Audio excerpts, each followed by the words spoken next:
The moment the door sealed behind us, I knew I had crossed a line I didn't understand yet. The soft chime of the lock echoed through the chamber, final, deliberate, irreversible. The walls shimmered faintly as the room's privacy field activated, cutting us off from the rest of the station. No signals in, no signals out. She didn't look at me when she did it. Just turned, extended one slender, jointed hand toward the control panel, and locked the door without a word. I stood frozen, my pulse loud in my ears. I started, then stopped. Anything I said now felt dangerously inadequate. She finally turned to face me. Her eyes, large, multifaceted, and a deep iridescent blue, studied me with an intensity one had only seen once before, during a battlefield negotiation that nearly ended in bloodshed.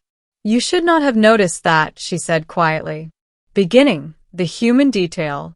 My name is Aaron Vale, and I was humanity's junior cultural attaché to the Kepri Accord, a coalition of 8 non-human species who controlled the majority of trade routes in the Persis Arm. Humans were newcomers, useful, adaptable, and still considered limited. That was fine by us. Underestimation had always been humanity's greatest strategic advantage. The meeting chamber we stood in was part of Station Iridian, a neutral diplomatic hub designed by the Kepri themselves. Everything about it screamed efficiency over comfort, angular architecture, muted lighting calibrated for non-human vision, temperature balanced for exospecies metabolisms. Uncomfortable for humans. Intentionally so. She was envoy Sarathtel, chief negotiator of the Volari Collective. The Volari were insectoid humanoid hybrids, tall, elegant, with chitin-like skin that shifted color subtly with emotion. They valued logic, probability, and systems. Art, fashion, and aesthetics were irrelevant to them. At least, that's what the briefing said. We had been in discussion for hours, reviewing human access to Volari-controlled research corridors. It was going poorly. Sarathtel was polite, distant, already calculating reasons to deny us. Then I noticed it. Her attire. Unlike previous meetings, her ceremonial garment wasn't the standard Volari negotiation mantle. This one had asymmetry, flowing lines instead of rigid geometry. It caught the light differently, emphasizing movement rather than status. The color gradient mirrored the bioluminescent seas of Velar Prime. It wasn't just clothing.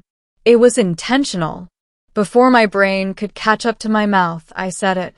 "That dress was made for you." The room went silent. Her head tilted a fraction of a degree.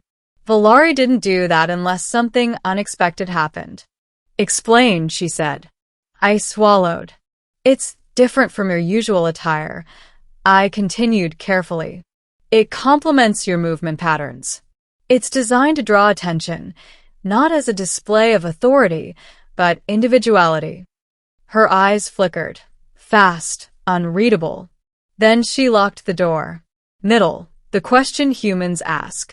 "You observed deviation," Sarathtel said slowly, circling me now.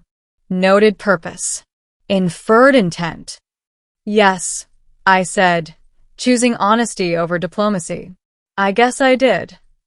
"That is not how non-human minds function," she replied.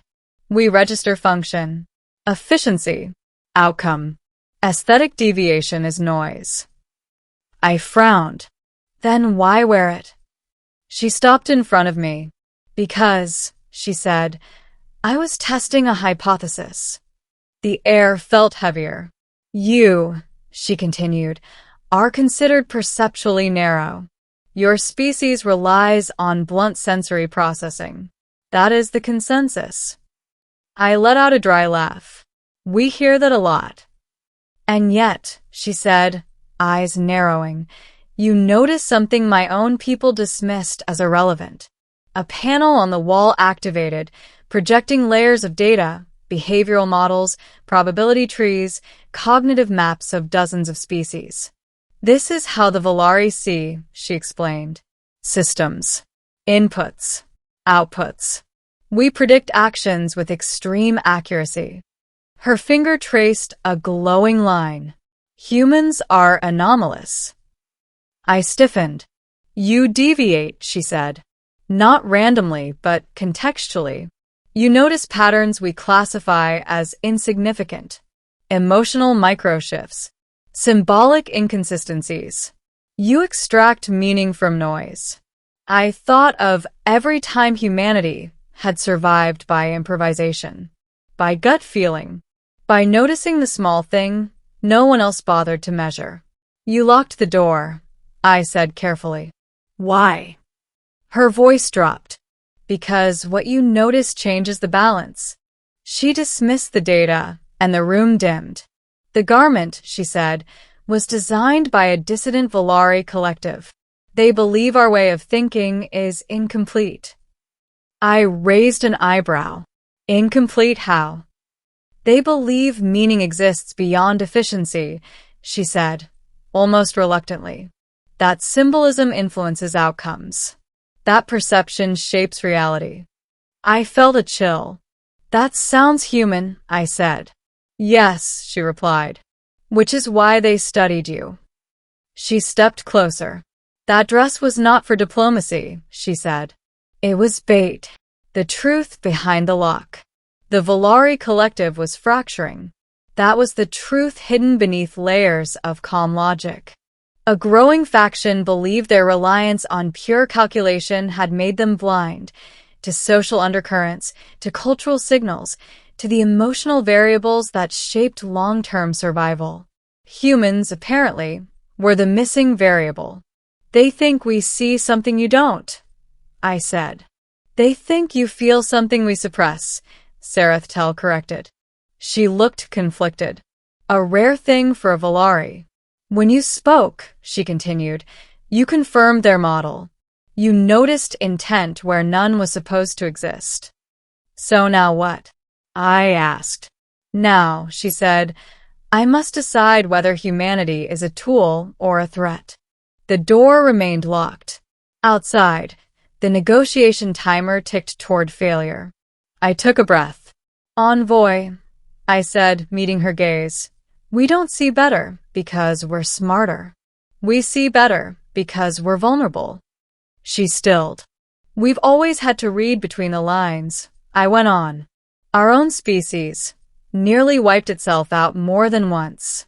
We survived by noticing the small warnings, the tone shift, the unspoken fear. Her eyes dimmed slightly, a Volari sign of deep processing. You believe perception saved you, she said. I know it did, I replied. And it can save you too. Silence stretched. Finally, she reached out and deactivated the privacy field, but not the lock. You speak as if you understand consequence, she said. We live in it, I answered. Ending what others miss. The meeting resumed 20 minutes later. When the door opened, the other envoys noticed something immediately. Sarathtel stood differently. Not dominant. Not withdrawn. Balanced. The negotiations shifted. Access corridors were granted, conditionally. Joint research initiatives proposed. A human advisory role suggested. The Kepri delegates were confused. The Volari aides whispered among themselves. Humanity had gained ground without force, threat, or leverage. Only perception. Later, as I prepared to leave the station, Sarathtel walked with me to the transit gate. You altered probability, she said. Is that bad? I asked. She considered. No, she said. It is necessary. She paused, then added, the dissident collective will want to speak with you. I smiled faintly. Figures. Before I stepped through the gate, she said one last thing. Your species notices what others miss, she said. That makes you dangerous. I met her gaze. That makes us human, I replied.